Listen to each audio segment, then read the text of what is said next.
Empiezo. Perfecto. Bueno, dale, empecemos. Ponga a grabar, compañera. Listo. Colega. Excelente. Bueno, buenas tardes, buenos días, buenas noches a todas que se conectan, ya sea sincrónico o asincrónico. Muchísimas gracias a quienes se conectan sincrónicamente. Y antes que nada, feliz día de él y las estudiantes. Esperemos que hayan honrado el día estudiando y haciendo cosas que estén relacionadas a la facultad. Bueno, hoy lo que vamos a hacer es darle seguimiento al programa mirando ya la unidad 7. La unidad 7 mira el acceso a la justicia, ustedes ya lo van a ver en el programa, está la pestaña en el aula virtual, y hemos dividido de una forma, siguiendo el programa, lo que le llamamos la dimensión individual y la dimensión colectiva del acceso a la justicia. En esta unidad vamos a estar con María José Ahumada, Paula Nemer y yo trabajando con ustedes. Y lo que nosotros vamos a hacer es unas 2 clases teóricas y vamos a darles un trabajo práctico el martes que viene en la clase. Vamos a dar la clase y vamos a terminar con la consigna para que ustedes lo elaboren y tengamos una discusión al jueves siguiente. ¿Qué va a pasar? Ese jueves siguiente vamos a tener ya colgada con la primera clase de la unidad 8. Entonces la unidad 8 empieza de forma asincrónica, pero finalizamos con una discusión práctica la unidad 7 de forma sincrónica. ¿Se entiende? Entonces, la unidad 7 va a tomar hoy jueves, la semana que viene el martes, y ¿el martes o el lunes? Ya me equivoqué, perdón. Martes. Martes. El lunes. Lunes, por eso, no, ya, porque yo doy clase en los martes en otra materia, entonces, para recapitular, la unidad 7 va a contar con la clase de hoy, jueves, el lunes, las 2 clases teóricas y la clase práctica el jueves, ¿no es cierto? Y ese jueves, que la clase práctica va a ser sincrónica para la unidad 7, empieza en paralelo, de forma asincrónica, la unidad 8, con un video que va a dejar la doctora López. Entonces, ese va a ser el formato. Hoy vamos a tener más que nada a María José dando nuestra clase, así que, bueno, disfruten y por favor, como siempre, hagan preguntas en el chat, interrumpan. María José maneja bien estas técnicas de oratoria, así que está entrenado para que la interrumpan todo el tiempo. Si no, le voy a interrumpir yo. Claro, Bueno, tal cual. Majo, Pau, les dejo a ustedes. Gracias, muchas gracias, Gaby. Bueno, a todos los que están, a los valientes que se animen, siempre están invitados a prender sus cámaras, o al menos poner una fotito, así los puedo ir reconociendo. Y a los que no estén en condiciones, porque es de la siesta, no hay problema. Como dijo Gaby, sí, los invito mucho a pensar durante la clase, y encantada de escuchar sus opiniones. Esta clase a mí, la verdad que me genera mucho agrado, me gusta mucho porque es acceso a la justicia. Con Gaby vamos a dar, con Gabriel, vamos a dar desde dos ópticas. Quizás la clase de hoy podríamos decir que es acceso a la justicia desde una óptica más bien individual, o como le podríamos llamar, tradicional, ¿sí? Gabriel Pereira, la clase que viene, ya nos va a sumergir en nuevas miradas de acceso a la justicia de manera colectiva, estratégica, de acceso de litigio estructural. Yo voy a dar hoy, y voy a conversar con ustedes sobre lo que tiene que ver con el acceso a la justicia desde una faz individual, y no quisiera decir un poco más bien tradicional, pero no tan tradicional como quisiera que sea, o como venía siendo antes, antes del enfoque nuevo de derechos, ¿no? El acceso a la justicia que ustedes tienen, digamos que sobre el acceso a la justicia ustedes tienen un texto, que es un texto que forma parte de un informe que realizó la Comisión Interamericana. Es decir, que dentro de esta unidad hay 4 textos. Solo uno de ellos de lectura obligatoria está relacionado con lo que vamos a ver hoy. Y es, como les digo, es una parte, únicamente una parte, de un informe que hizo la Comisión Interamericana sobre pobreza y derechos humanos. Podríamos haber elegido un montón de otros textos, un montón de otros informes de la Comisión, porque en definitiva la Comisión, cuando hace los monitoreos, siempre aborda el aspecto del acceso a la justicia, desde la óptica de alguna situación de vulnerabilidad, de algún grupo en especial, de algún derecho en particular. Entonces siempre vamos a tener un punto, un abordaje de acceso a la justicia, y nos gustó este texto porque es corto, es claro, y aborda puntos muy importantes, sobre todo desde la mirada, digamos, aporta ideas o miradas respecto al acceso a la justicia en materia de derechos sociales, económicos y culturales. Pero yo antes de que vayamos a la parte práctica esta de qué implica o qué caracteres tiene que tener esta garantía de acceso a la justicia desde la óptica de la Comisión Interamericana, quería hacer que pensemos o hacerlos pensar sobre desde dónde nosotros miramos el acceso a la justicia y dónde dentro de la faz jurídica, social y en general, ponemos esta cuestión del acceso a la justicia. Es decir, darles una mirada más amplia.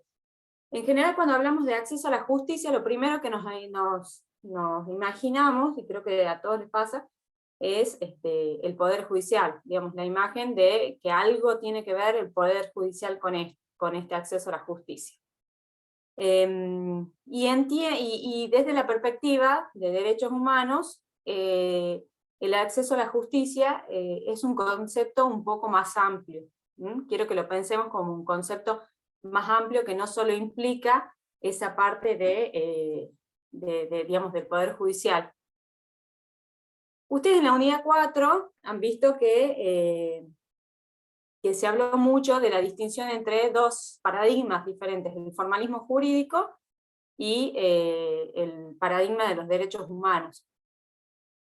Yo cuando estaba preparando la clase, digo, bueno, a ver reflexionar un poco qué es el acceso a justicia, y me acordaba que había tomado en mi facultad sobre justicia, y me acordaba que nos hacían repetir mucho que era la justicia era la constante y perpetua voluntad de dar a cada uno lo suyo, ¿no? Un poco esa era la definición de justicia que teníamos todos y que traíamos desde el famoso jurista Ulpiano, y sobre eso repetíamos. Quizás Ulpiano lo dijo con mucho sentido, con mucho enfoque de derechos, pero todo eso se fue trasladando desde el paradigma del formalismo jurídico a esta visión de la justicia como el ámbito donde el juez es quien decide y da a cada uno lo suyo según lo que le corresponda.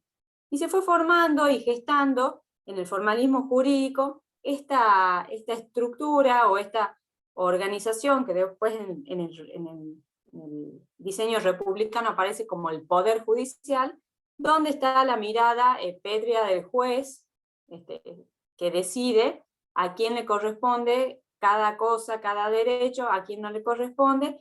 Esa mirada, ese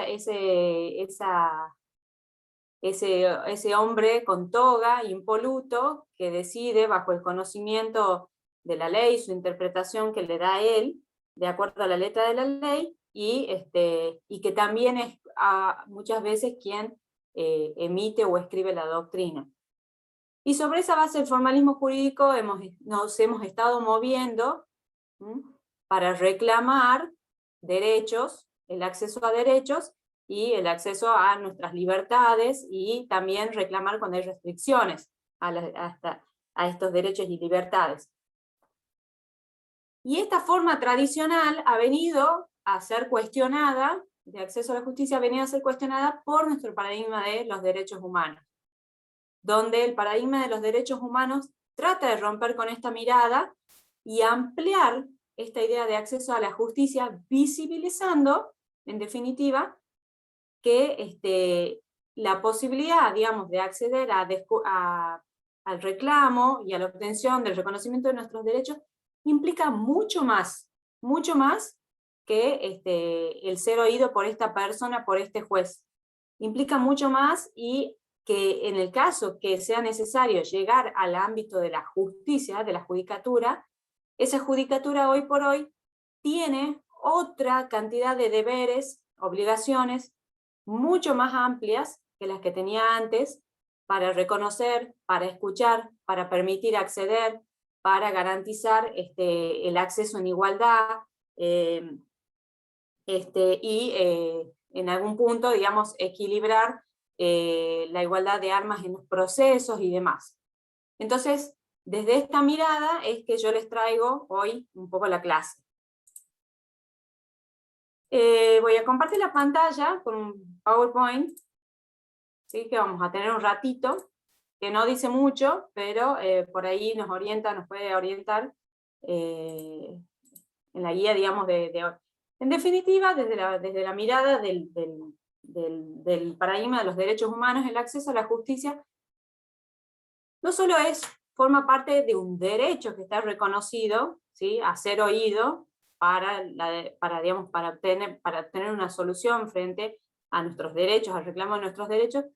Es decir, no solamente es un derecho, sino que tiene una cualidad especial, que además es una garantía fundamental. Es como, de alguna manera, un engranaje indispensable, ¿sí? Para que podamos hacer funcionar y gozar del resto de nuestros derechos. Sin la posibilidad de exigir o de reclamar el goce de nuestros derechos, en definitiva, ningún otro derecho podría ser gozado bajo el supuesto en el caso de que nos lo sea negado o restringido. Por eso el acceso a justicia es un derecho y es una garantía esencial para el goce de todos los derechos, ¿no? Y para el reconocimiento. Y al ser tan relevante su función, ¿sí? Desde el sistema internacional de los derechos humanos, se han dispuesto, por supuesto, un montón de obligaciones estatales positivas. Y esto viene desde, ustedes ya habrán visto la unidad 1 y 2, que a partir, digamos, de todo el proceso, digamos, del nazismo y los juicios de Nuremberg, hay un proceso, una reflexión internacional, en la cual se tuvo que generar mecanismos de acceso a justicia de todas estas personas, de toda la comunidad judía, para que puedan garantizar el acceso a derechos, porque en definitiva sus naciones se lo habían negado. Entonces se empiezan a disponer obligaciones internacionales desde esta óptica de garantía de acceso a la justicia, para que todo el resto de los derechos puedan ser gozados. Y en definitiva, en el ámbito, digamos, de nuestro derecho interamericano, que es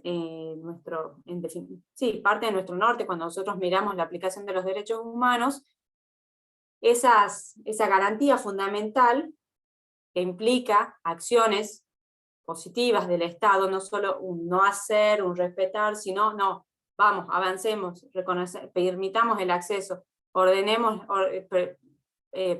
herramientas, está reconocido en el artículo 8 y en el artículo 25 de la Convención Americana. Son dos artículos que ustedes van a tener que tener muy presentes, que ya lo vamos a repasar, pero forman parte esencial del reconocimiento normativo en materia de derechos humanos.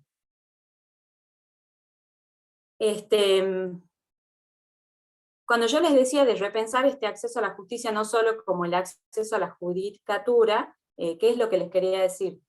La garantía, digamos, de posibilitar el ejercicio, el acceso al reclamo de nuestros derechos, implica mucho más. Es necesario tener políticas públicas en materia que establezcan presupuestos,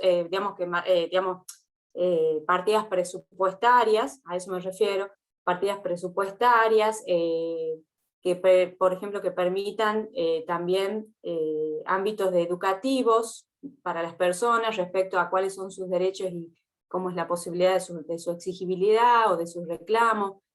Implica también las acciones destinadas a diseñar normativamente qué recursos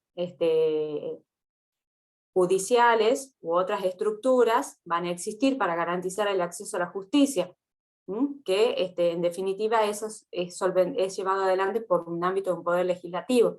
Si no tuviéramos leyes que crearan juzgados, por ejemplo, no podríamos tener un acceso a la justicia más efectivo, más rápido. Y también el acceso a justicia, sobre todo, implica que en el ámbito de la judicatura haya una tutela judicial efectiva, ¿sí? Y eso está, por supuesto, a cargo del Poder Judicial. Entonces, acceso a la justicia no es solo Poder Judicial, sino también es una serie de políticas, de acciones que se requieren para que se garantice. Eso es lo que también me parece importante tener en cuenta, que ustedes lo tomen como en consideración, ¿sí? ¿Por qué yo decía el acceso a justicia y no el acceso a la justicia? Justamente por esta distinción que yo hacía. Es acceder a justicia, o sea, a la tutela de nuestros derechos y no a la justicia como la conocemos, que equivale, a veces la hacemos equiparar al Poder Judicial. Quiere decir que tenemos que tener una mirada de que esta posibilidad de reclamo o de poder peticionar por nuestros derechos implica el poder hacerlo en numerosos espacios, en centros de asesoramiento primarios, de la administración pública, en el ámbito de los sistemas administrativos, del poder ejecutivo, cuando tenemos algún trámite o alguna cuestión administrativa.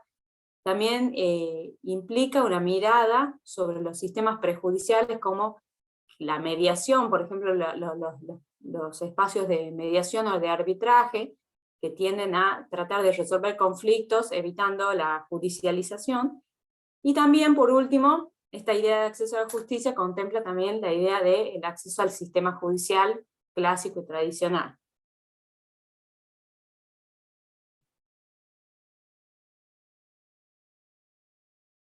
Y acá hay una cuestión que va enlazada mucho al texto, que yo les decía que teníamos, que era de la Comisión Interamericana, que cuando hablamos de posibilidad de acceder a la justicia, esta posibilidad, no vamos a ser, ¿cómo decir?, un poco inocentes, esta posibilidad de acceder a la justicia no es igual para todos, ¿no? Yo creo que esto, si en algo podemos coincidir, es que realmente el acceso a la justicia no es igual para todos, porque creo que podemos coincidir que estamos en una sociedad donde queda un camino largo hacia la igualdad, porque en definitiva estamos atravesados por una situación de pobreza, de altos niveles de pobreza. Y acá es donde un poco la Comisión Interamericana, cuando hace su informe, da su mirada de cómo la situación de falta de recursos económicos de las personas impacta directamente en su posibilidad de acceder a exigir el resto de sus derechos. Es decir, no solamente la situación de pobreza vulnera otros derechos, los derechos a la vida digna, a la integridad física, a la educación, a la vivienda, sino que igualmente se constituye como un obstáculo para acceder al reclamo de esos derechos vulnerados. Entonces encuentran estas personas en un círculo imposible, casi imposible de poder resolver. Por eso es importante lo que la Comisión Interamericana en ese punto comienza a señalar, y dice que hay una estrecha vinculación entre la vulnerabilidad de las personas y la posibilidad de acceder a la justicia. De alguna manera hay una relación inversamente proporcional. Cuanto mayor es la vulnerabilidad, menor es la posibilidad de acceder a la justicia. Salvo que el Estado, ¿sí?, intensifique su compromiso para tomar acciones positivas para recuperar un poco o nivelar esas condiciones de modo que la persona pueda acceder. ¿Y en qué punto, por ejemplo, torna interesante o señala como principales ejes necesarios para generar una condición de igualdad, para garantizar el acceso a la justicia, la Comisión Interamericana, señala algunos elementos, no son los únicos, ¿no? Hay mucho para conversar, hay mucho para abordar respecto de acceso a la justicia y vulnerabilidad, pero sí toma algunas cuestiones muy esenciales. La primera habla, que es un tema que a mí me interesa porque yo me desenvuelvo en ese ámbito, que es de la defensa gratuita. Que para equiparar o para llevar a una situación mínimamente de igualdad en el acceso a la justicia, es necesario que los estados dispongan de un sistema de defensa gratuita, que puede ser a través de defensorías públicas, o también incluso como tienen otros países, que es a través de los colegios de abogados, con atención de casos gratuitos. Esta defensa gratuita resulta indispensable. Yo creo que cuando ustedes empiezan la práctica judicial, ahora están en tercer año, pero bueno, cuando terminen, tienen un montón de opciones para ir a la práctica, pero van a ver que cuando hagan una práctica judicial, con lo primero que se van a encontrar, obviamente, son con personas de escasísimos recursos y con situaciones de vulneración de derechos muy básicos. Y ustedes van a estar haciendo de alguna manera este rol, o cumpliendo este rol de defensa gratuita que el Estado tiene obligación de prever. Si bien es a través de una práctica, pero tiene esta mirada, ¿no? No es que van a ir a atender a la empresa Thomson Reuters de la ley, ni se les va a acercar la Coca-Cola para pedirle asesoramiento, ¿no? Y de alguna manera grata, la universidad también como órgano estatal se compromete con esta garantía de acceso a la justicia. Y esta defensa gratuita, dice la comisión, no solo tiene que estar disponible, sino que tiene que tener una efectividad y una calidad, una cualidad, que realmente la hagan ser una defensa efectiva. Es decir, no tiene sentido disponer de atenciones gratuitas con abogados que no están preparados, con abogados que no están preparados para abordar determinada materia. Entonces, la verdad que nosotros, por ejemplo, en el ámbito de de la defensa acá en Tucumán, ha habido todo un proceso desde hace 10 años, en lo cual se ha pasado a la profesionalización de la defensa pública, con la conciencia muy puesta en esta mirada, ¿sí? En que era necesario garantizar que las personas de escasos recursos y las más vulnerables tengan una defensa de calidad, como si estuvieran siendo atendidas por el mejor estudio de Tucumán. Esto parece un curro o una propaganda de la defensa, pero es así, digamos. En vistas a esta garantía también estaba esta mirada de garantizar el acceso a una defensa gratuita. Y esta defensa gratuita, dice la comisión, no solamente tiene que ser en el ámbito judicial, sino también muchas veces se tiene que tratar con atención los casos en los que, no siendo necesario un litigio judicial, la determinación del acceso a un derecho o el reclamo de un derecho se esté dando en un ámbito administrativo, entonces también el Estado tiene que proveer de una representación gratuita. Y esto ustedes lo van a ver a medida que ustedes en muchos organismos del Estado hay abogados que intervienen. Por ejemplo, está un equipo de abogados acá en Tucumán para los casos de violencia de género, que no solamente interviene en el ámbito del Poder Judicial, sino también incluso en otros espacios, un juzgado de paz y demás. Y la Comisión Interamericana, aparte de la cuestión esta vinculada a la defensa gratuita, como un requisito esencial de la garantía de acceso a la justicia para las personas de escasos recursos, dice que no solo eso, sino que también los costos en el ejercicio del derecho, en el acceso a la justicia, tienen que ser razonables. Y esta razonabilidad la pone desde dos ópticas. O bien una justicia gratuita, o bien una justicia, el acceso a la justicia, de costos razonables o que garanticen excepciones en situaciones de alta vulnerabilidad. Hay en el informe de la comisión un fallo que es muy conocido y que lo cita, que es el fallo Cantos, Cantos versus Argentina, donde la Corte Interamericana termina advirtiéndole a Argentina que no era posible que si una persona, como en este caso el señor Cantos, quería imponer un recurso extraordinario por una cuestión, digamos, que tenía que ver con el derecho a la propiedad, no era posible que tuviera que pagar millones de pesos en una tasa judicial para acceder al recurso. Esto es verídico, digamos, es así, el cálculo de la tasa judicial para el recurso extraordinario era de millones de pesos, era por el monto de la demanda. Y obviamente Cantos dijo, yo no puedo pagar esto, pero al mismo tiempo me están vulnerando mi derecho. Entonces se fue a la Corte Interamericana y la Corte Interamericana dio esta mirada de que la justicia, si tiene altos costos, entonces no es accesible para todos. Este fallo, bueno, por ahí yo tengo mis reparos con el fallo, es muy interesante, pero bueno, en definitiva, Cantos era un hombre santiagueño muy rico, tenía mucha plata.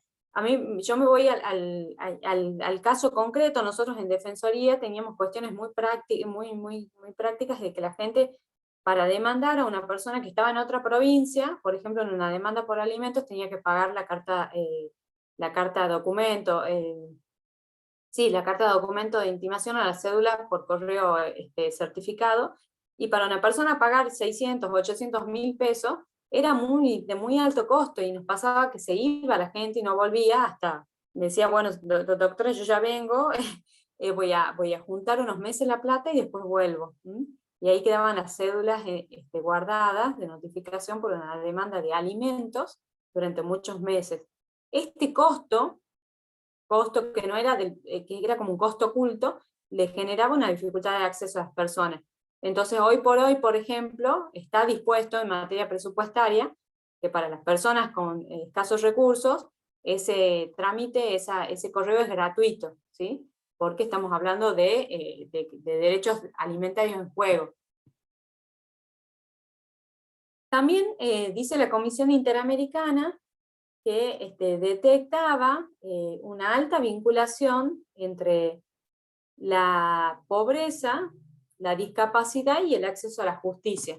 Yo creo que esto no es nuevo para ninguno, pero la Comisión Interamericana aborda un ejemplo que es la historia de Sebastián Furlan, un chico argentino de 12 años, que era discapacitado, que tuvo un accidente en un predio del ejército, y quedó, si no me equivoco, paralítico. Hizo un reclamo que duró muchísimos años, porque los juicios con los estados son así, y en el transcurso de esos años de reclamo judicial, empeoró su situación física y de salud, porque no tenía dinero para pagar o costear los costos de las operaciones que necesitaba. En este aspecto, digamos, la Comisión Interamericana dice, el Estado tiene que dar una especial atención a las personas que están en vulnerabilidad, una doble vulnerabilidad por la pobreza, por la discapacidad, porque ello claramente impide un acceso a la justicia de igual calidad o cualidad que el acceso a la justicia que puede tener una persona normal. En el caso de Furlan, incluso, por la falta de educación que tenían ellos sobre la posibilidad o las viabilidades de los recursos judiciales, también se produce ahí otra situación de vulneración.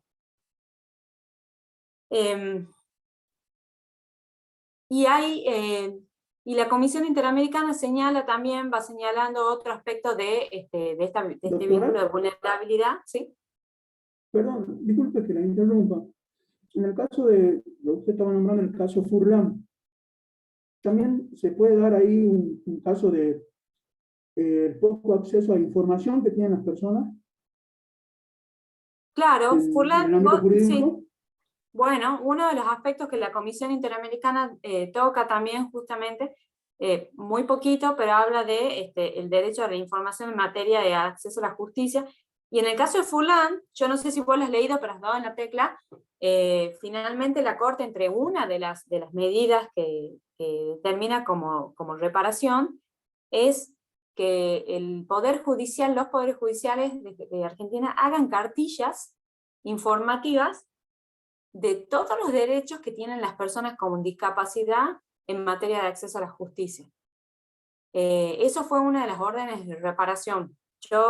Acá en el Poder Judicial de Tucumán algo se trabajó y se estuvieron haciendo, digamos, cartillas, por ejemplo, para las personas con dificultades de salud mental y demás, para educar, digamos, informarles sobre sus derechos. Pero diste muy bien, ese era uno de los elementos y una de las cuestiones que ordenó de reparación la Corte Interamericana. Muchas gracias, doctora. Y eso, no, por nada, y eso está vinculado a lo que dije al principio.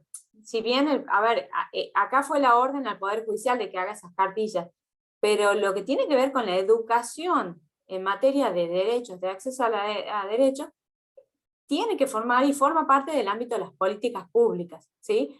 Programas educativos en las escuelas, programas o incluso los famosos trailers informativos que tienen que circular o que podrían circular por los barrios, por ejemplo, respecto a cuáles son los derechos de las personas y las formas o vías de reclamo. Eso también forma parte del acceso a justicia.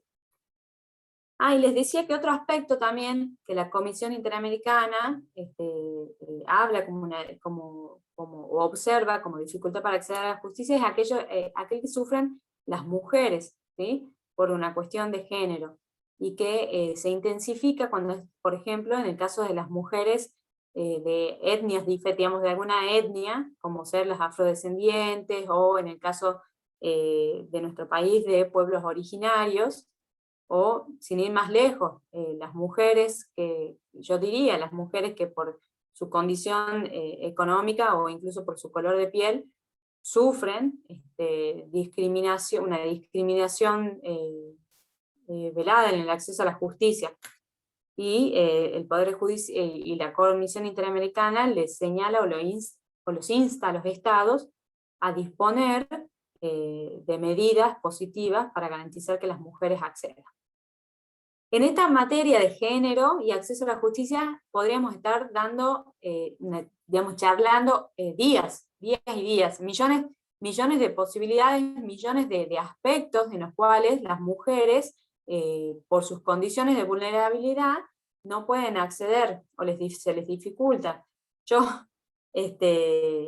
Si hay algo con lo que es una tontera, pero con lo cual siempre reniego, no puede ser que en el Poder Judicial no haya un espacio, una placita, un juego para niños. Las mujeres están esperando horas y horas y horas con los chicos a cuestas, se desisten, no pueden llevar a los chicos, no tienen para transportarse hasta el lugar de las defensorías, entonces, y sabemos que están a cargo de los chicos, se los hacía esperar muchas veces, muchas horas, no tenían para darle a comer los chicos ahí, en el mismo lugar de espera, y eso genera muchas veces que desistan de hacer los reclamos judiciales. Es como pequeño, digamos, yo les marco desde día cosas mínimas, pero que hacen al acceso a la justicia. Incluso, por ejemplo, en materia de penal, recién ahora se hicieron algunas reformas para que en el caso de mujeres que sufrieron situación de abuso sexual, que son mayores de edad, tengan el derecho o la posibilidad de declarar en el ámbito de una cámara Gesell. Es decir, antes solo los niños podían declarar en cámara Gesell, hoy una mujer víctima de abuso puede pedir que su declaración sea realizada por única vez en toda la etapa del proceso, en un ámbito mucho más reservado, más controlado, y más, digamos, y menos revictimizante, ¿sí? Entonces, bueno, son medidas que pueden hacer a garantizar o a promover el acceso a la justicia de las mujeres.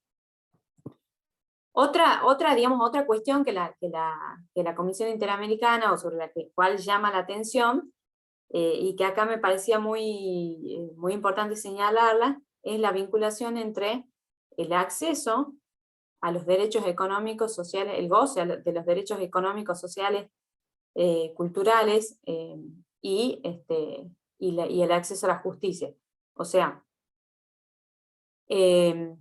la posibilidad del goce de derechos vinculados a la vivienda, vinculados a la educación, vinculados a la salud, ¿sí? Derechos esencialísimos de las personas, está, dice la Comisión, directamente relacionado con la posibilidad de que hayan vías judiciales para exigirlos. Hay una, y no solo judiciales en el sentido de vías para exigirlos en el Poder Judicial, sino también incluso en el ámbito administrativo. Hay una parte que me gusta mucho del informe, me parece muy clara. Que Perdón, dice, Majo, ¿vos has pasado sí. el PowerPoint? ¿Cómo? ¿Has pasado el PowerPoint? No, me quedé. Sí, está. Pensaba Ahí está. que había trabado. Listo. Sí, gracias. Que dice la Comisión Interamericana, muchas de las políticas o programas sociales que hacen, programas sociales, digamos, de beneficios sociales, que como pueden ser, por ejemplo, la asignación universal por hijo, programas de planes maternales. Dice, muchos de las políticas o programas sociales en curso no cuentan hoy con un enfoque de derechos, o sea, con esta mirada del paradigma de los derechos humanos, y son considerados muchas veces en la organización y en el mismo funcionamiento como medidas de beneficencia, como diciendo, en concreto, si te las doy, agradece, ¿sí? Pero si vos no las podés conseguir, o si te las di mal, o te las di a medias, allá vos. Entonces, no te doy una forma de reclamo. Entonces la Comisión dice, ojo, porque el paradigma de los derechos humanos implica una mirada de enfoque de derechos sobre estas políticas, que quiere decir, no son beneficencias, sino que son realmente concreciones del derecho que tienen las personas, en el goce del acceso a la vivienda, previsional, en el ámbito, digamos, de salud y demás. Y si es un enfoque, y si lo miramos desde el enfoque de derechos y no de la beneficencia, como no debería ser, si es un enfoque de derechos, entonces, si es un derecho, tiene que ser exigible. Y si es exigible, y estamos de acuerdo con que es exigible, entonces tienen que haber herramientas para exigirlo. O sea, tienen que haber herramientas de justiciabilidad. Y esto ya quizás lo van a ver también en la unidad, creo que es la 12 o la 13, no me acuerdo, que es sobre derechos económicos, sociales, culturales, en donde van a hablar también de la exigibilidad. Pero es un tema muy importante y es un tema muy actual respecto de la mirada que tenemos que tener en el enfoque de derechos cuando hablamos del acceso a este tipo de derechos, ¿sí? La Comisión, en definitiva, lo que dice es, los estados tienen que obligarse y tienen que poner todas las herramientas, ya sea normativas, presupuestarias, ¿sí? Para que la persona que vea vulnerado uno de estos derechos pueda reclamarlo y tenga las vías, y los operadores que tienen que responderle tengan las herramientas normativas también para darle una respuesta a ese reclamo de derecho. Es decir, hayan recursos idóneos, hayan recursos adecuados, estén previstas en las legislaciones esta posibilidad de reclamar, y también esté prevista y aceitada las formas en que las sentencias, ¿sí?, que conceden el reconocimiento a los derechos económicos, sociales y culturales puedan ser verdaderamente ejecutadas. Porque, por ejemplo, en el caso de Furlan, que está relacionado al derecho a la salud, se le pagó con bonos, se le reconoció, se le pagó con bonos de Estado, y esos bonos del Estado, por una ley de emergencia, si Sebastián los vendía, era como, le quedaba una nada de indemnización, no le servía ni para la mitad de una operación, ¿me entienden? Entonces, en el ámbito incluso de la ejecución de las sentencias que conceden esos derechos, es necesario que haya mecanismos normativos pensados para que se hagan efectivos. De nada nos sirve tener un diploma que nos reconoce un derecho si después no podemos concretarlo.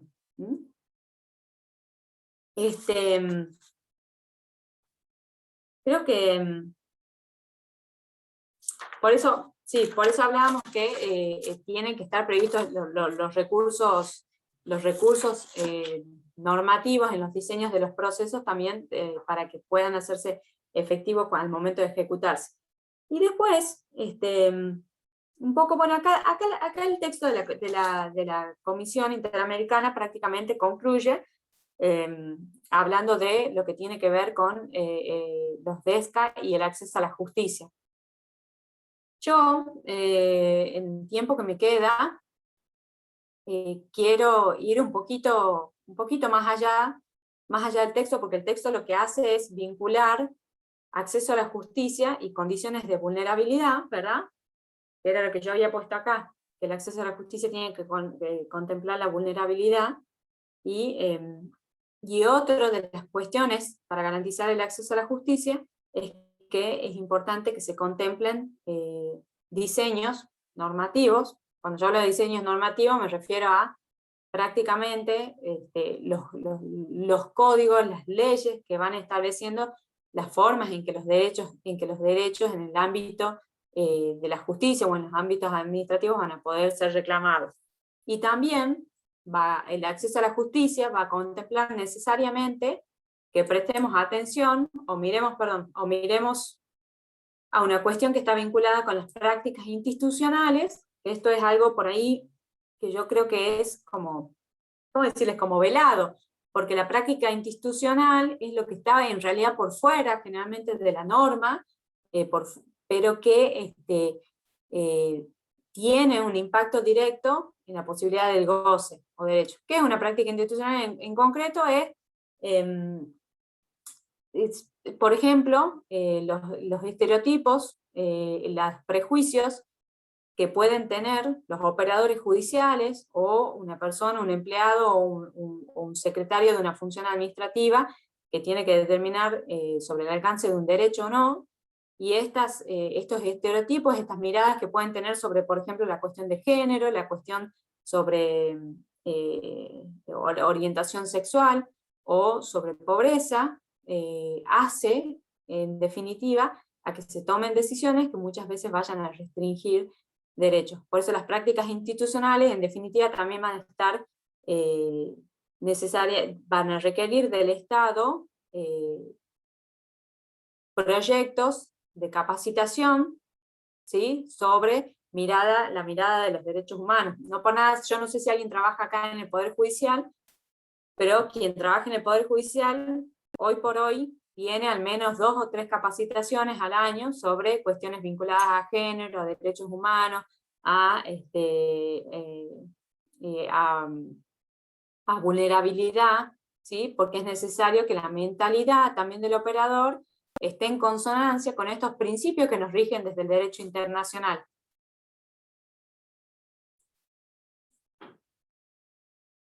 Yo les decía que el acceso a la justicia implica todo esto, digamos, de políticas públicas, diseños normativos desde el Poder Legislativo, y una especial tutela judicial efectiva en el ámbito del Poder Judicial. O sea, el Poder Judicial, ¿sí?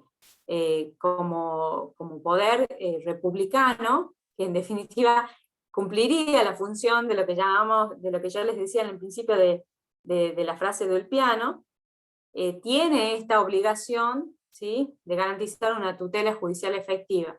Eso quizás es el principal norte, ¿no? En materia de decisión de derechos. Y en el ámbito entonces exclusivamente del Poder Judicial, ¿sí? Resumiendo lo que he dicho, tenemos que pensar que tienen que haber tienen que estar diseñadas, el Estado tiene que diseñar vías para acceder a la justicia Y cuando digo vías, significa que ya no hablamos de la estructura, el famoso palacio del Poder Judicial como lo conocemos. Hoy esa idea de justicia, de judicatura, está descentralizada en oficinas más pequeñas, en oficinas que están en zonas más rurales. Hay muchos más juzgados de paz, hay otros tipos de oficinas de violencia doméstica en localidades donde la violencia de género está estadísticamente comprobado que es más recurrente. Se disponen de presupuestos, por ejemplo, para disponer, la atención gratuita, el costo cero de tasas judiciales para las personas que no están en situación están en situación de pobreza, que se da a través de lo que ustedes conocen o van a conocer como el beneficio para litigar sin gasto, que antes el beneficio para litigar sin gasto les permitía únicamente acceder primero a una defensa pública, después a no pagar, a no tener que pagar las tasas, y hoy incluso está extendido a no tener que pagar los honorarios del abogado de la contraparte. Todas estas cuestiones tienen que estar previstas por un poder judicial más bien descentralizado, donde ya no es la idea del formalismo jurídico del hombre de toga sentado en su escritorio de madera con la cruz atrás, sino una visión de un poder judicial donde ya nos empezamos a llamar como servidores de justicia, ¿sí? Hablamos no del poder judicial, hablamos mucho más técnicamente del servicio de justicia. No hablamos de empleados o funcionarios, tratamos de hablar de servidores de justicia, ¿no? También tratar de cambiar a través del lenguaje la mirada que se tenía anteriormente. Y este poder judicial, aparte de garantizar vías para ingresar, también necesita que una vez que la persona pueda ingresar, tenga los recursos judiciales, o sea, las vías normativas para poder hacer los reclamos, ¿sí? Es decir, de nada sirve un poder judicial que me permite acceder si después no me da vía para poder ser oído. Y acá es donde yo les digo, es esencial que ustedes conozcan y lean bien el artículo 8 y el artículo 25 de la Convención Americana. ¿Por qué? Porque son las dos herramientas o las dos garantías fundamentales. El artículo 8 en sí habla del derecho a ser oído, y el artículo 25 habla que esa posibilidad de ser oída tiene que estar operativizada por el Estado a través de la existencia de recursos rápidos, sencillos y efectivos. Siempre me aparece la imagen al final como que se me fuma.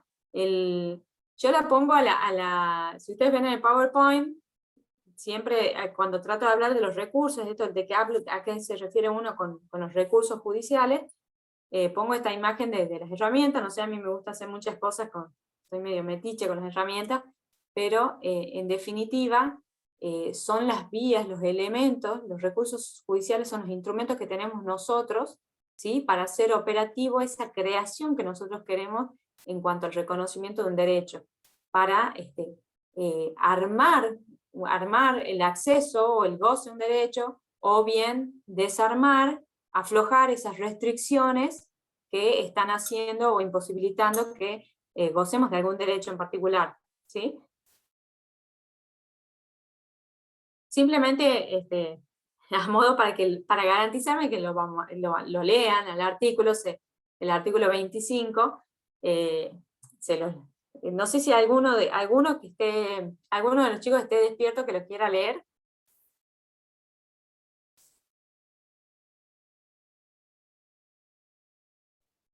Lo que está en la pantalla, doctora. Buenas tardes. Sí, Víctor, gracias. El artículo 25. Artículo 25, protección judicial.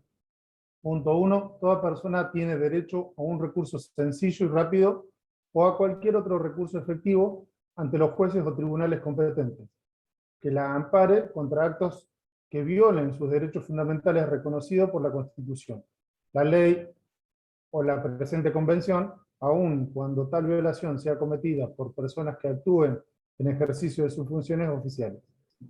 Punto 2. Los Estados partes se comprometen a garantizar que la autoridad competente prevista por el sistema legal del Estado decidirá sobre los derechos de toda persona que interponga tal recurso. B. A desarrollar las posibilidades del recurso judicial y, punto C, a garantizar el cumplimiento por las autoridades competentes de toda decisión en que se haya estimado procedente al recurso. Perfecto. Gracias, Víctor. Como verán ahí, digamos, de lo que leyó Víctor, yo en la imagen, en la plantilla señalé algunas palabras más grandes que tienen que ver con las características de los recursos que tiene que tener, de cómo tiene que ser ese recurso, ¿no? Y dice, el artículo 25 tiene que ser sencillo y rápido, ¿sí? O dice cualquier otro recurso que sea efectivo ante los jueces. Entonces, tenemos derechos a recursos sencillos y rápidos o a cualquier otro recurso que sea efectivo. Tanto, dice que los estados están así, que si tiene que ser así, los estados se tienen que comprometer, ¿sí? A que toda autoridad judicial decida, tome una decisión frente a los derechos sobre los derechos que una persona reclama a través de la interposición de un recurso. ¿Qué quiere decir esto? Parece como una obviedad, pero en definitiva significa que todo reclamo judicial, toda petición judicial tiene que culminar en una decisión. Y por lo tanto no pueden existir estos procesos eternos, estos procesos donde un juez no se anima a decidir, o donde está atravesado por numerosas cuestiones de formalismo que hacen imposible que se llegue a una sentencia, por ejemplo. Dice que implica también que se desarrollen las posibilidades de los recursos judiciales. En definitiva, el Estado lo que va a tener que hacer es, a través de la judicatura, abordar esos recursos que ya cuentan la ley, con las que ya cuenta, ¿sí? Para darles una mirada a esos recursos que permitan posibilitar el acceso, el reclamo al derecho. Es decir, si ya vamos a ver que le tiene, aunque no sea la forma ideal para plantearlo a través de un determinado recurso, si ese recurso, esa vía judicial es la única, entonces tiene que desarrollarle a la persona una posibilidad para que su reclamo tenga viabilidad. Y lo último, que es por lo que yo les decía con respecto al caso Furlan, es que también se tiene que garantizar que se dé cumplimiento a esas decisiones judiciales que se han tomado a través de un recurso. Es decir, que la ejecución de las sentencias sea realmente posible y que en definitiva el Estado no por detrás ponga excusas, ¿sí? O ponga otras leyes para imposibilitar la ejecución de sentencias, sobre todo, por ejemplo, en materia cuando las sentencias son contra el Estado. Cuando la Corte dice, cuando la Convención dice que tienen que ser rápidos y sencillos, dice tiene que haber recursos rápidos y sencillos para la protección de un derecho. Y esto lo vemos claro en los recursos judiciales, por ejemplo, que son el recurso de amparo, el recurso de habeas corpus, que son los recursos clásicos que nosotros conocemos, que ustedes ya creo que ya lo han visto en materia en constitucional o en procesal. Por eso no me voy a meter, pero en definitiva ustedes saben que son recursos que están revestidos de una mayor rapidez, son escuetos los plazos, se habilitan vías hábiles e inhábiles, tienen menos formalismos y tienen menos etapa probatoria, son rápidos y sencillos. Y aparecen también ahora actualmente nuevos diseños, como son por ejemplo medidas cautelares de protección de personas que se dictan inaudita parte, o sea, sin escuchar a la otra parte, primero ante la urgencia, ante la gravedad de los hechos que están vinculados, por ejemplo, mucho a las situaciones de violencia de género. Entonces se han empezado a aparecer estos otros recursos que son rápidos y sencillos para garantizar la protección de un derecho. Estos son algunos ejemplos, ¿no? Y dice el artículo 25, no solo tienen que disponer rápido y sencillo, o tienen que disponer de cualquier otro recurso que sea efectivo. Entonces, como decimos, nosotros sabemos que en materia en materia de reclamo de derechos, de litigio, hay un montón de tipos de juicios, y esto ustedes ya lo van a ver o lo han visto ya hasta tercer año: un juicio ordinario común, un juicio sumario, un recurso extraordinario. Bueno, ¿qué es lo que dice, o qué norte marca la convención? La convención dice, bueno, acá no podemos pedir que todos los recursos sean rápidos y efectivos, ¿sí? Rápidos y sencillos, sino las cuestiones que hacen a una gravedad, a una urgencia para proteger un derecho humano. Pero le dice a los estados, pero ojo, señor Estado, ¿no? Porque los otros recursos que usted disponga no pueden, los otros tipos de acciones, no pueden ser pensadas así nomás, diseñadas así nomás. Tienen que ser vías judiciales adecuadas y efectivas. ¿Qué quiere decir esto? Y esto es muy importante que lo tengan en claro, que cuando hablamos de acceso a la justicia, no tiene sentido que tengamos hermosos textos normativos, ¿sí? Donde se señala cuál es la vía para interponer una demanda civil, una demanda penal, si después el proceso que se prevé normativamente no es ni adecuado ni efectivo, o no existe. ¿Qué quiere decir? Ya sea porque en realidad, cuando queremos interponer el reclamo de un derecho, no existe esa posibilidad para ese derecho, o porque en definitiva, la forma en que está trabajado ese tipo de recurso va a llevar al fracaso. Y con esto, por ejemplo, a ver, para que entiendan un poquito a qué me refiero, volviendo al tema de las herramientas, ¿sí? Si yo tengo un tornillo, un poco, que necesito sacar, un tornillo en cruz, ¿sí?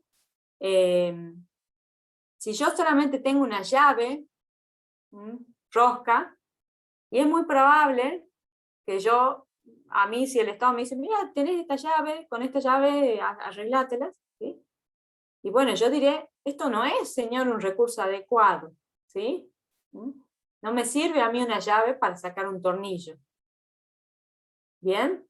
Yo lo que necesito para sacar un tornillo es un destornillador. Entonces, en el marco, digamos, del ámbito judicial, si yo tengo, por ejemplo, una sentencia que me limita un derecho, y la única forma que tengo de impugnarlo, por ejemplo, es únicamente porque la sentencia no está motivada, no está desarrollada concretamente, si solamente la única vía para un recurso, para recurrirla, es porque la sentencia no está bien argumentada, y a mí mi vulneración ha sido, por ejemplo, porque en definitiva hay una violación a un derecho humano, por más que esté bien motivada, en definitiva hay una vulneración del derecho humano, entonces, si el recurso que me prevé es solo por falta de motivación que yo puedo impugnar, entonces no es un recurso adecuado.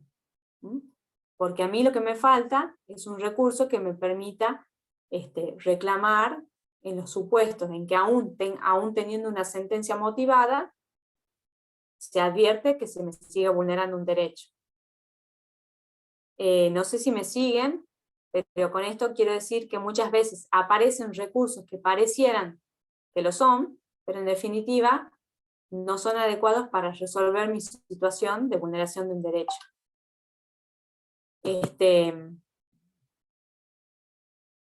Y cuando hablo de efectivos,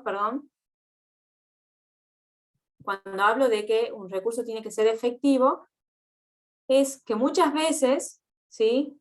Por más que ese recurso puede ser adecuado, por más que yo, por ejemplo, para reclamar la protección al Poder Judicial porque estoy sufriendo una situación de violencia, me permiten interponer una cautelar de urgencia, ¿sí? Es decir, existe el recurso. Si ese recurso, por ejemplo, no prevé formas claras de notificación, ¿sí? de un plazo corto para notificar a la persona que me está agrediendo, si no prevé, ¿qué puede ser? A ver, sí, sobre todo que no prevea las formas de cómo se va a ejecutar, en definitiva, puede ser adecuada esa vía de la medida cautelar rápida, pero si en definitiva no termina, ¿sí?, por resolver y por proteger, no es efectivo, ¿me entienden? El tema de adecuados y efectivos, entonces quiero que les quede un poquito claro. Todo recurso judicial tiene que ser adecuado y efectivo, y ese análisis, ustedes cuando salgan a ejercer, les va a pasar muchas veces que lo van a tener que hacer porque se van a encontrar con situaciones en las cuales no van a, van a chocar, ¿sí? Van a chocar con la normativa. ¿Por qué? Porque en definitiva en la normativa, en el mundo normativo, son abstracciones genéricas. Y nosotros, ¿sí?, lo que hacemos es tratar sujetos que viven y reclaman derechos. Entonces no siempre la o el legislador o los legisladores pudieron prever los supuestos en los cuales nosotros vamos a reclamar esa vulneración de derechos. Y no significa que nos tengamos que quedar sentados, por supuesto. Significa que tenemos que hacer esta evaluación de por qué no es adecuado, por qué no es efectivo, argumentarla y decirle, mire señores, a mí la normativa internacional me dice que usted tiene esta obligación. Entonces, si no están, entonces usted haga acomode la normativa para que realmente sea adecuado y efectivo para que yo pueda reclamar y usted me pueda dar una decisión. ¿Tienen alguna pregunta hasta acá? Algo que les haya hecho pensar, algo que se acuerden, alguna experiencia, alguien que esté haciendo una práctica.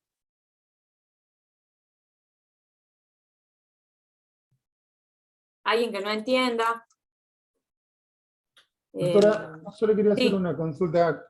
Hace un rato usted había mencionado que la Corte Interamericana hace informe con respecto al estado de ciertas personas cuando están vulnerados sus derechos. ¿Cada cuánto hacen los informes estos? O, no sé, Mira, eso es variado. Yo te voy a ser sincera, no estoy en la actualidad de la comisión.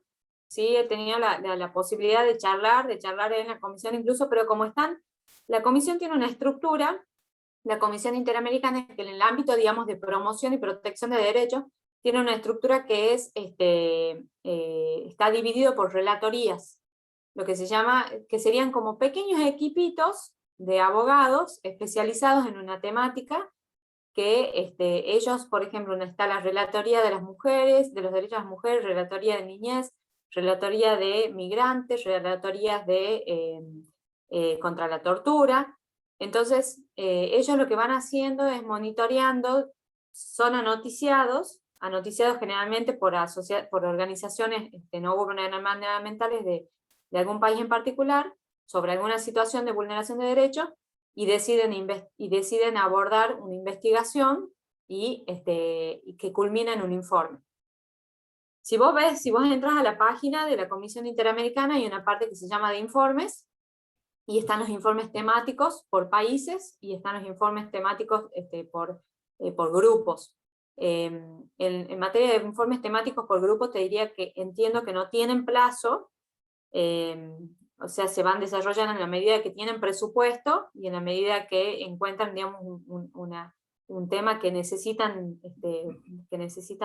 poner sobre la mesa, o sea, visibilizar. Y en materia de los informes que se hacen por países, Víctor, ahí sí, hay en el reglamento de la comisión, yo no lo tengo muy claro, te digo, ahí es para leerlo, pero hay un reglamento de la comisión, cuál es cada cuánto, o cómo va a ser el criterio para hacer los informes de la comisión por país. Que de alguna manera esos son los más, te diría, los más, los que dan los cimbronazos, porque, bueno, ponen abordan todos los derechos, el estado de cumplimiento de todos los derechos de un determinado país. ¿Sí?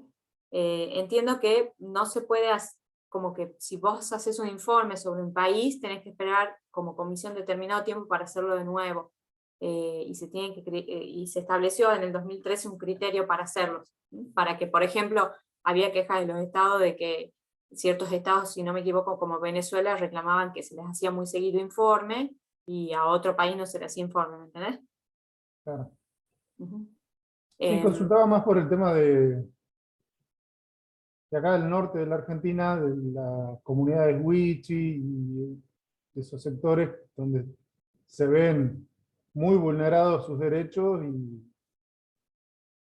y como que Sí. hace años que viene así, que nadie ha tomado...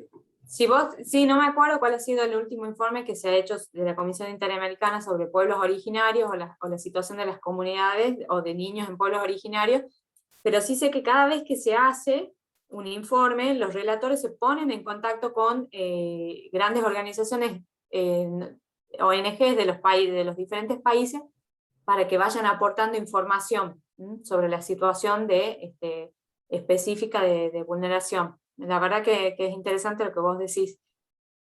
Y son importantes los informes porque van marcando estándares. Incluso nosotros en materia de litigio, yo litigo ahora en materia del ámbito penal, los informes de la Comisión Interamericana para nosotros son muy útiles. O sea, en algún punto lo que la Comisión Interamericana y la Corte van marcando como criterios, como estándares para que los jueces resuelvan o revisen, los planteamos en las audiencias, los reclamamos como que sean efectivos.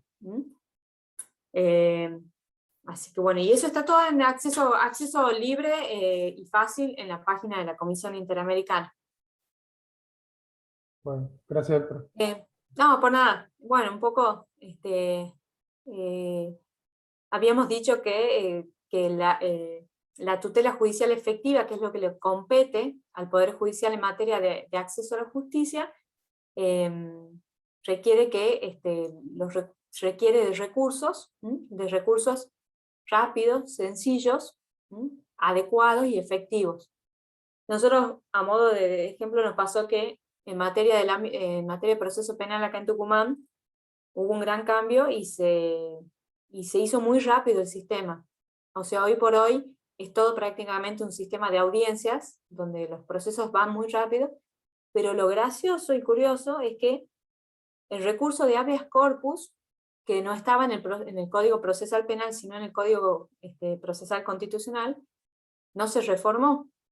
Entonces, un recurso que tiene que ser rápido y sencillo nos pasa a nosotros los abogados, que tenemos que interponerlo por escrito, fundado, hacer todo un formulario para presentarlo, además de hacerlo al escrito,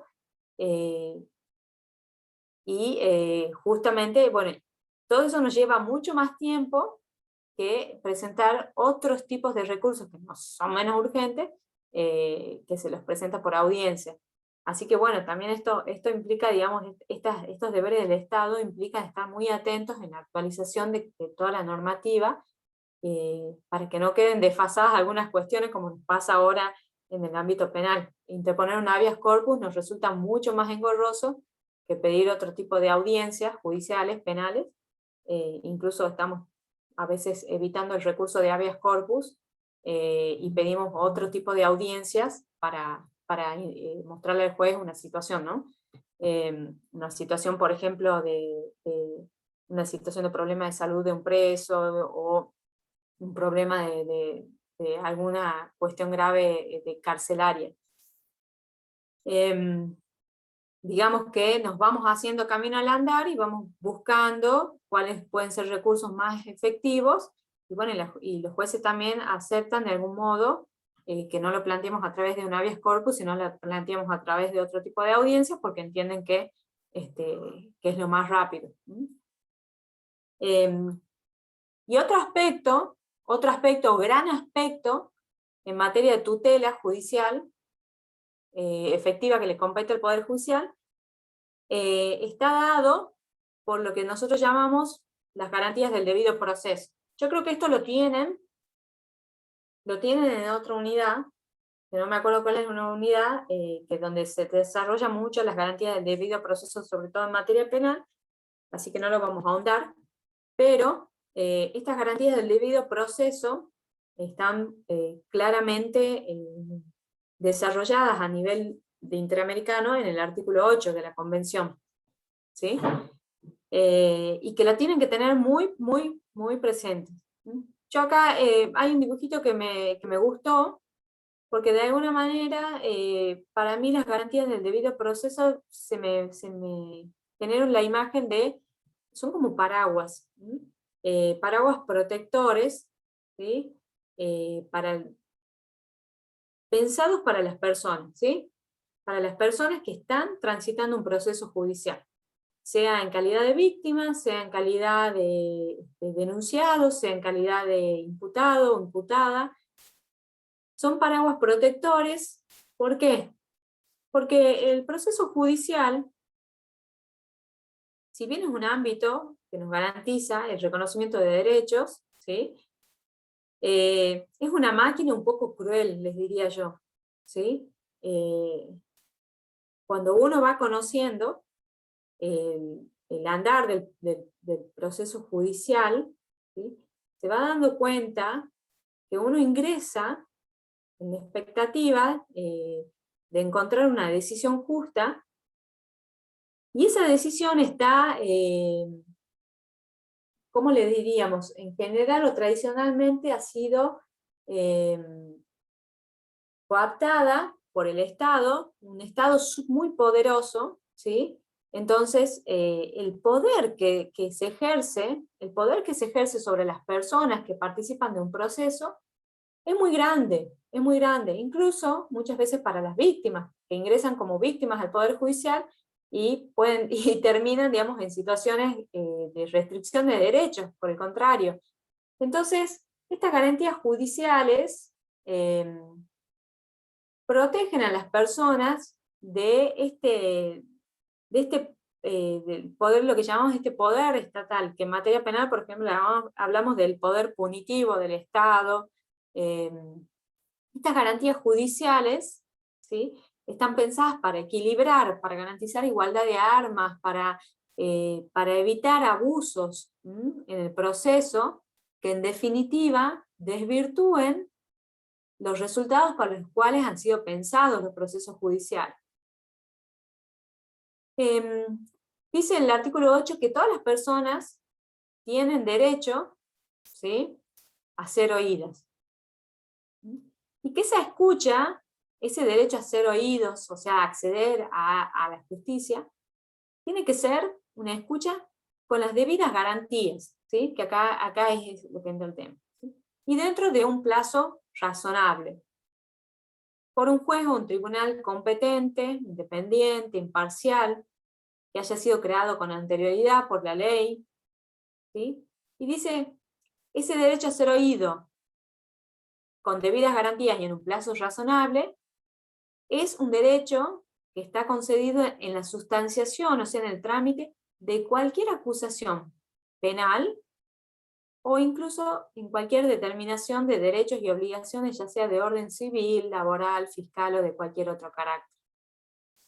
Este es un tema que ustedes tienen que tener muy en cuenta. Es decir, que las garantías del debido proceso no solamente son para la materia penal, sino también para cualquier otro tipo de litigio. El plazo razonable está pensado para cualquier tipo de litigio. El derecho a ser oído para cualquier tipo de litigio.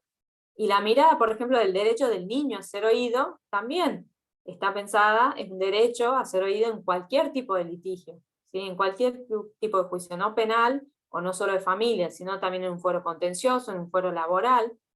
Y el plazo razonable también está pensado para cualquier tipo de proceso. Un plazo razonable tanto para la víctima, para la demandante, el demandante, como que sea un plazo razonable para quien está sufriendo una demanda, un reclamo, una acusación, una imputación. Tiene que buscarse, eso implica las garantías judiciales, en definitiva, ¿no? lo más general o lo más importante o relevante de qué significa garantía judicial, es decir, que ese tránsito del proceso contenga estas medidas de protección para las personas. El otro día, ayer, cortitamente, capaz que ya terminamos, había estado en una charla donde se presentó la Oficina de los Derechos del Niño, del Ministerio Público de la Defensa, que es donde yo trabajo, y se habló mucho de cómo se fue desarrollando poco a poco, a pesar de que la Convención Internacional de los Derechos del Niño tiene 30 años, cómo se fue desarrollando este acceso, esta garantía judicial del derecho de ser oído del niño, ¿no? Ustedes también lo van a ver en la unidad 15, creo. Y cómo a través de las leyes que se han ido creando también a nivel nacional, a nivel provincial, y de mucho trabajo por detrás de crear oficinas y capacitaciones, se ha podido ir dándole los ajustes necesarios a qué implica este derecho de ser oído del niño, que es un plazo que tiene una mirada especial. Entonces estas garantías judiciales es importante que las tengan en cuenta, que no son garantías judiciales genéricas o iguales para todos, sino que de acuerdo a la condición, al grupo que pertenezca a esa persona de mayor o menor vulnerabilidad, también esa garantía judicial va a implicar miradas diferentes. Por eso en el texto de la Comisión Interamericana ahí sobrevuela la idea de que todos estos ajustes o medidas positivas que hace el Estado a través del acceso a justicia y de las garantías del debido proceso tienen que tender a que el acceso sea igualitario. Entonces, por ejemplo, para mí que yo soy una persona grande o para ustedes, el plazo razonable de un proceso judicial nos puede parecer normal si es una cuestión económica, o por ejemplo, sí, con un vecino, 2, 3 años nos puede parecer normal, un proceso penal también quizás. Ahora, ¿por qué? Porque en la vida nuestra, en nuestra constitución como seres humanos, en nuestro desarrollo cognitivo, desarrollo personal, 3 años no nos es muy relevante, ¿sí? Es menos de lo que dura nuestra carrera, ¿sí? Pero por ejemplo, para un niño, 3 años para que se defina una adopción, 3 años para que se defina si va a estar con papá o mamá, ¿sí? Implica una afectación, una afectación muy diferente a sus derechos que lo que nos puede implicar a nosotros, ¿verdad? Porque el tiempo para los niños pasa rápido, en el sentido de que se desarrollan y son personas que están en etapa de desarrollo y necesitan respuestas mucho más prontas para gozar realmente de su niñez, ¿entienden? Entonces, esta cuestión de las garantías judiciales también implica que tengamos miradas diferenciadas de acuerdo a los grupos, para garantizar igualdad de acceso a la justicia. Y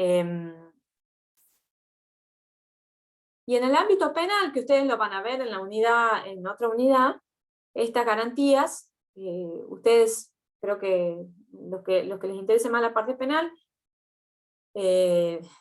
las van conociendo, en la garantía de que se presuma la inocencia, ¿sí? La garantía de que se tenga una defensa gratuita. Hay una obligación, que por más que sí o sí una persona imputada tiene que tener un defensor, no puede seguirse el proceso se detiene si no tiene un defensor. La garantía de que no puede obligárselo o inducírselo a que declare en su contra, ya sea a través de medidas de fuerza o ya sea a través de beneficios en la negociación de una pena. Otras garantías como que no se le puede perseguir 2 veces por el mismo delito, ¿sí? O que tenga el derecho a interrogar a los testigos y que esos testigos no sean testigos ocultos, ¿sí? O que haya prueba oculta por la fiscalía, por ejemplo, que recién se pueda conocer en juicio oral y no se haya podido conocer antes.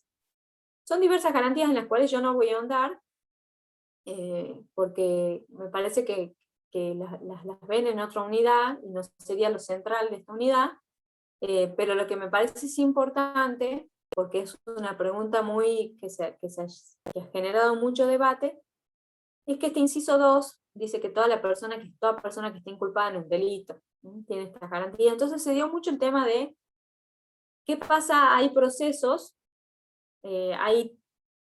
administrativos en los cuales no son inculpados de un delito como lo conocemos como tradicionalmente dentro de un proceso penal judicial, pero en los cuales hay una posibilidad de pena, de la imposición de una pena. Cuando hablamos de pena, nos referimos a la imposición de una pena que puede puede ser de una naturaleza de una inhabilitación, de una multa, o incluso una privación de la libertad. Entonces la pregunta a la que dio respuesta la Corte Interamericana en un conocido caso que se llama Baena, fue decirle a los estados, decirles ojo, ¿no? Porque cuando nosotros hablamos de estas garantías judiciales penales, no nos referimos solamente al proceso tradicional penal, sino nos referimos a que cuando esté en juego la posibilidad de que se sufra una pena, se tienen que respetar estas garantías. Y en la unidad 10 ustedes van a ver, cuando hablamos de contravenciones policiales, la contravención policial es como les podría decir, como un delito, un cuasi delito de menor relevancia, de menor afectación a un bien jurídico, que es la famosa estar tomando y hacer lío en la vía pública, insultarlo al policía, antes era ejercer la prostitución, en la calle. Todas esas contravenciones se llevan adelante en un proceso administrativo policial, no judicial, e implican sí la posibilidad de una multa o de una privación de la libertad. Entonces es importante que tengan en cuenta que también aún en esos casos rigen estas garantías del inciso 2 del artículo 8 en toda su intensidad. El derecho a contar con un abogado, a no declarar en contra, a conocer la prueba que hay en contra y demás. Con esto vamos terminando, ¿sí?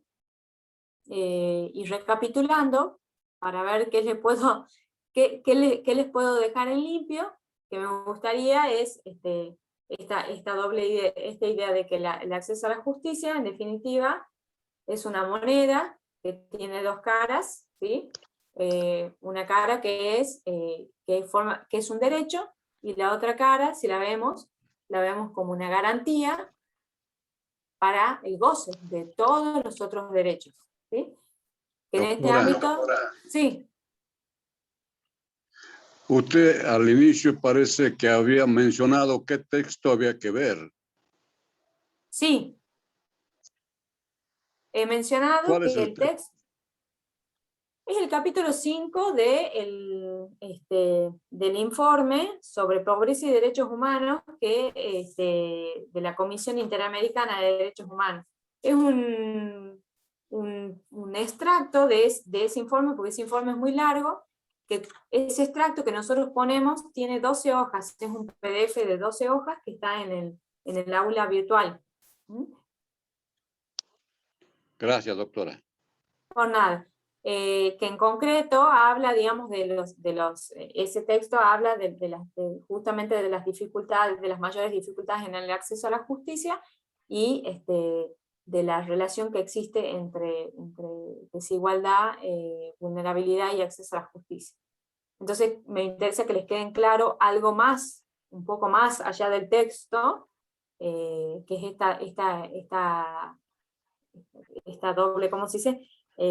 La doble cara que tiene el acceso a la justicia como derecho y como garantía para el goce de otros derechos, ¿sí? Y que en definitiva va mucho más allá que la tutela judicial efectiva que requiere el Poder Judicial, sino que implica políticas públicas, legislación, discusiones democráticas, educación en el acceso de derechos, ¿sí? Y que cuando ya nos ceñimos exclusivamente al ámbito de la tutela judicial efectiva del Poder Judicial, implica dos grandes ejes. Uno es que existan recursos que sean idóneos, adecuados, rápidos, eficaces, y lo otro es que existan garantías, ¿sí? Que se cumplan con las garantías judiciales. Como les decía yo al principio, hay muchísimo para hablar sobre acceso a la justicia de cada uno de los grupos vulnerables, muchísimo para comentar, pensar. Yo para terminar, hay algo que no tiene que ver con lo que hablé, pero que me encanta, porque tiene que ver un poco con esta diferencia o traspaso, digamos, cambio de mentalidad del paradigma del formalismo jurídico al paradigma de los derechos humanos en materia de acceso a la justicia. Y es que, entre tantas cosas, lindas noticias que uno por ahí recibe, había una, que no sé si vieron, lo llegaron a leer, una jueza de Monteros, salió en las noticias que dice, en Tucumán, dice, la noticia decía, correo para Maggie. Una jueza mandó a una nena su sentencia de adopción con dibujitos y un mensaje cariñoso. Dice, es la primera vez que se hace una notificación de modo afectuoso y simple. La jueza Mariana Rey Galindo habló de humanizar el derecho. En concreto les cuento cómo fue, porque cuando se hace el proceso de adopción, la nena tenía 3 años, y la jueza, aparte de sacar la sentencia, a la notificación que le manda la nena, la cédula, era una carta con dibujitos, ¿sí? Firmada por la jueza, y estaba escrita en un lenguaje muy sencillo, y va al notificador y se la lleva a la casa. Les pregunto, ¿no? Desde el paradigma del formalismo jurídico, desde la justicia tradicional, ¿qué pensarían ustedes de esa notificación? Lo que dice ahí, casualmente, que es una manera de humanizar el derecho, pero desde el formalismo, yo creo que por ahí no lo verían bien porque carece de formalismo, casualmente. Pero yo creo que me parece espectacular. Está muy bien, Mario. Vos has dicho que carece de formalismo, le faltaría la fecha, quizás le falta la fecha cierta, la identificación del número del expediente, la carátula del proceso, la parte que va dirigida al domicilio exacto. Quizás el notificador no dejó la debida constancia en esa cartita de que la recibió, entonces atentaría contra los principios del formalismo jurídico, ¿sí? Como vos decís. Desde la mirada de los derechos humanos, del paradigma de los derechos humanos, ¿qué creen que implica para esa niña? ¿Qué pueden decir? Sí, yo, doctora, creo que es como un acercamiento también justamente de la justicia, de ser un poco más humanos, de acercarnos más a las personas, porque por ahí incluso se habla un lenguaje que entendemos solamente quienes estudiamos el derecho y quienes ya son operadores del derecho, pero el resto de las personas, sin importar incluso muchas veces su extracto social, no nos entienden. Entonces me parece que es tiempo y que es lógico que se humanice la justicia y que se simplifique el vocabulario para con terceros. Está muy bien, María Paula, está lindo lo que vos decís, está bueno. Yo creo que esta jueza seguramente se dio sus recaudos para garantizar que a los padres, por ejemplo, les llegue la notificación, pero nada quitaba, como ustedes dicen, a que pueda humanizar la mirada del acceso a la justicia. El acceso a la justicia es desde que ingreso hasta que hasta que ese derecho se hace efectivo y lo puedo conocer. Un poco, creo que lo decía Víctor, o no me acuerdo si era Víctor, pero que tenía que ver con este derecho a la información. Yo me informo, como soy grande y abogada, me informo a través de las cédulas sin problema. Ahora, la nena, que era la protagonista del proceso, es imposible informarse a través de una cédula. Entonces, se adecuó esa medida, ¿no? Qué importante es cambiar la visión, ¿sí? Del formalismo. La jueza no perdía ninguna pleitesía, no se le caía la toga por hacer entendible su resolución. Eso me recuerda, ya cortito para dejarlos, pero hace un tiempo me tocó intervenir en una declaración de adopción. Una madre les cuento, tenía un problema de esquizofrenia y había nacido una bebé, era la tercera bebé que ya estaba en proceso de declararla en estado de adoptabilidad porque ya no la podía cuidar. Y conversando, manteniendo una entrevista con ella, ella sentía la necesidad de que su hijita, ella estaba de acuerdo con entregarla en adopción, pero sentía la necesidad de que su hija después en algún momento pueda saber por qué. A ella lo que le dolía era que su hija no entienda por qué la mamá la dejó. Entonces le hemos propuesto a la jueza hacerle una carta, y la jueza aceptó que esta persona, a quien yo en su momento ayudé a escribirla, le deje una carta a su hija, contándole por qué le había puesto ese nombre, por qué había tomado esa decisión, y diciéndole que, bueno, que si en algún momento ella iba a ver el expediente cuando sea grande, que siempre cuente cuando quiera ir a buscarla y conocerla. Y la jueza, obviamente, con una mirada muy amplia de derechos, y fuera del formalismo jurídico, nos permitió que la incorporemos a esa carta en el expediente judicial, para que en el caso que alguna vez esa nena vaya a consultarlo, también pueda tener acceso, digamos, a la historia real de ese trámite judicial, y no solamente a la que figura por ahí en las actas judiciales, que son actas muy escuetas, ¿no? Así que bueno, eso también, yo creo que hay un proceso de humanización. Es importante que nosotros acompañemos, también conociendo cuáles son los puntos de dificultad de acceso a la justicia, y a través también de los textos, ¿sí? y de los instrumentos internacionales, impulsar un poco, ¿no? Este avance. No tener temor, impulsar que todo lo que sea ampliación de derechos y reconocimiento de derechos, siempre tiene que ser bienvenido. Así que bueno, los dejo.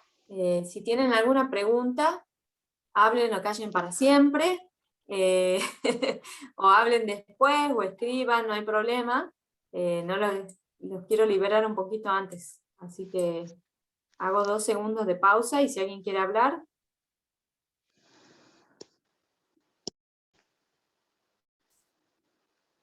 Voy a fijarme acá en el chat para algún vergonzoso. Bueno, ya se están despidiendo. Perfecto. El texto no es difícil. Lo que se viene, la clase que viene, es algo muy bueno. No falten. Si pueden, vayan leyendo, agarrando algún texto, porque es un tema súper interesante que tiene que ver con una mirada mucho más amplia de lo que es la justicia, una mirada más activa, de decir, vamos a ganar derechos, vamos a modificar estructuras, a remover patrones estructurales que no nos permiten acceder a justicia y a derechos. Es súper interesante, y Gabriel Pereira tiene una experiencia muy grande en eso. Así que los esperamos el jueves que viene. Espero que estén bien y que tengan lo esperamos el lunes que viene, y que tengan un lindo feriado mañana. Nos estamos viendo. Gracias a todos. Gracias, Paula. Nos vemos, Muchísimas muchísimas gracias, gracias. doctora. Una clase espectacular. Va a quedar grabada, las voy a estar subiendo al aula virtual para que los que no pudieron estar en esta clase la puedan ver desde ahí. Y nos encontramos el lunes con el doctor Gabriel, que va a dar, como dijo Majo, una clase seguramente espectacular y que les va a llamar mucho la atención. Exacto. Bueno. Doctora, ¿el PowerPoint también lo subirá? Sí, lo voy a subir. No creo que les sirva de mucho, pero porque es más orientativo, pero sí va a estar subido, no se preocupen. Bueno, gracias. Saludos a todos.